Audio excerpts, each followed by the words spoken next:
рӯзи 1 июн соати 22:00 ба вақти Москва дар майдони Ванда Метрополитано шаҳри Мадрид финали Лигаи Чемпионҳо мегузарад байни Тоттенхем ва Ливерпул.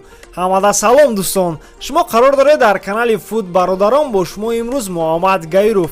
Имрӯз дар барнома гап мезанем дар бораи финали Лигаи Чемпионҳо ва прогнозҳои худро ба шумо пешниҳод мекунем. Нагуфта намонад, ин видео бо ёрии AdinXBet сохта шудааст. Коэффициентҳои баланд бонусҳои гуногунро шумо танҳо аз ин ҷо меёбед. Агар дар вақти регистрация дар ҷои промокод TOUCHFOOD нависед, ба шумо то 6000 рубл бонус медиҳанд. Имкониятро аз даст надиҳед, ссилкаи бозӣ дар комментарияи ин видео. Дар таърихи футбол Тоттенхем бо Ливерпул зуд во мехӯранд, аз сабабе ки ҳар дуи даста дар як лига бозӣ мекунанд. Дар сезони 2018-2019 дастоҳо ду маротиба байни худ во хӯрданд дар английски премер лига ва дар ҳар дуи бозӣ Ливерпул ғолиб баромад.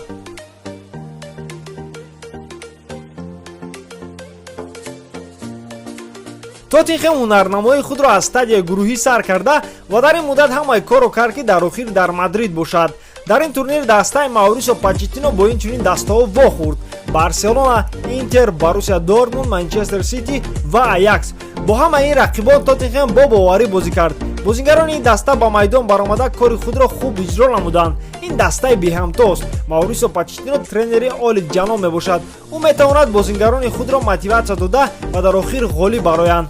аз вақте ки ӯ тренери Тоттенхем аст, онҳо дар ҳамаи турнирҳо бозии олӣ нишон медиҳанд, аммо дастаи лондониро то ҳозира топ даста намешуморанд. Дар ин сезон Тоттенхем натавонист на Кубоки Англияро гирад ва на чемпионатро, аммо либоссафедон то ҳозира шанс доранд ки соҳиби трофей шаванд. Дар якашфинала Тоттенхем аз Лигаи Чемпионҳо Боруссия Дортмундро паронд, баъдан дар якчорфинала Манчестер Ситиро. Дар полуфинал онҳо ҷавонони боистеъдоди Аяксро мағлуб сохтанд. Оё ин дастаро ягон кас метавонад манъ кунад? Либоссафедон дар дастаи худ пурра бозингарони хуб доранд, махсусан дар ҳамла. Як хел вақт рақибон ҳайрон мешаванд ки бо ҳамлагарони ин даста чӣ хел бозӣ кунанд, баро ки онҳоро фаҳмидан намешавад. Тоттенхем метавонад бо дили худ даста бозӣ кунад ва онҳоро мағлуб созанд. дастаи Почеттиноро аз рӯйхат хат задан дар кор нест, баро ки ӯ мехоҳад бо бозингаронаш дар даста таърихи худро нависад.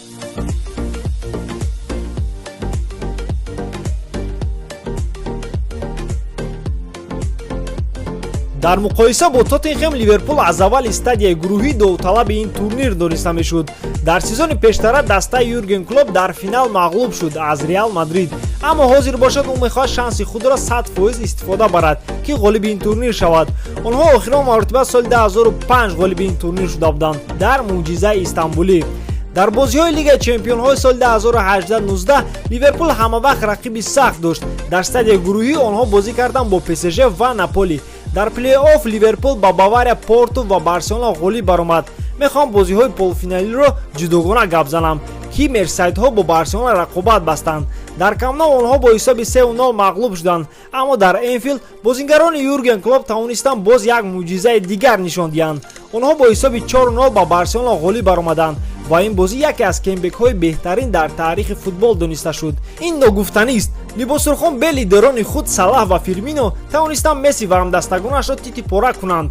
ин хел бозиро ҳеҷ кас интизор набуд. ҳозира бозингарони Ливерпулро худ Юрген Клоп ҷамъ кардааст. бозингарони ӯ яке аз футболҳои зеборо нишон медиҳад. онҳо дар ҳар бозӣ ҳамла карда ва ҳамин тавр дар ҳимоя бозии хубро нишон медиҳанд. нигоҳ карда ба сезони пештара Ливерпул хело пурқувват шудааст. ин даста дар майдон прессинги олиро нишон медиҳад ва ҳатто ба топ дастаҳо намемонанд бозии беҳтарини худро нишон диҳанд. ба гуфтаи ман Ливерпул арзандаи ин трофей мебошад. ин даста на танҳо ғолибият ба даст меорад, боз дар ҳар бозӣ бозии олӣ нишон медиҳад ва аз онҳо мухлисон ҳаловат мебаранд.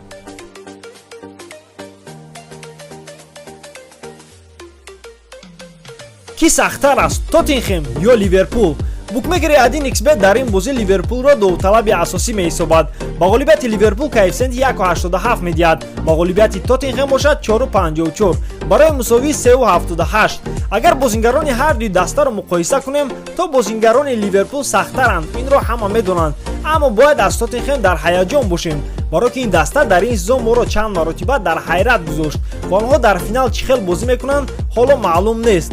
прогнози канали Фут бародарон дар ин бозӣ ин ҳар дуи даста гол мезананд бо коэффициенти 1.7.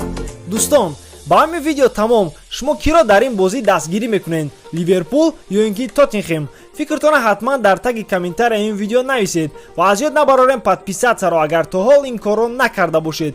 Бо шумо буд Муҳаммад Гаиров. Хай, то боздид.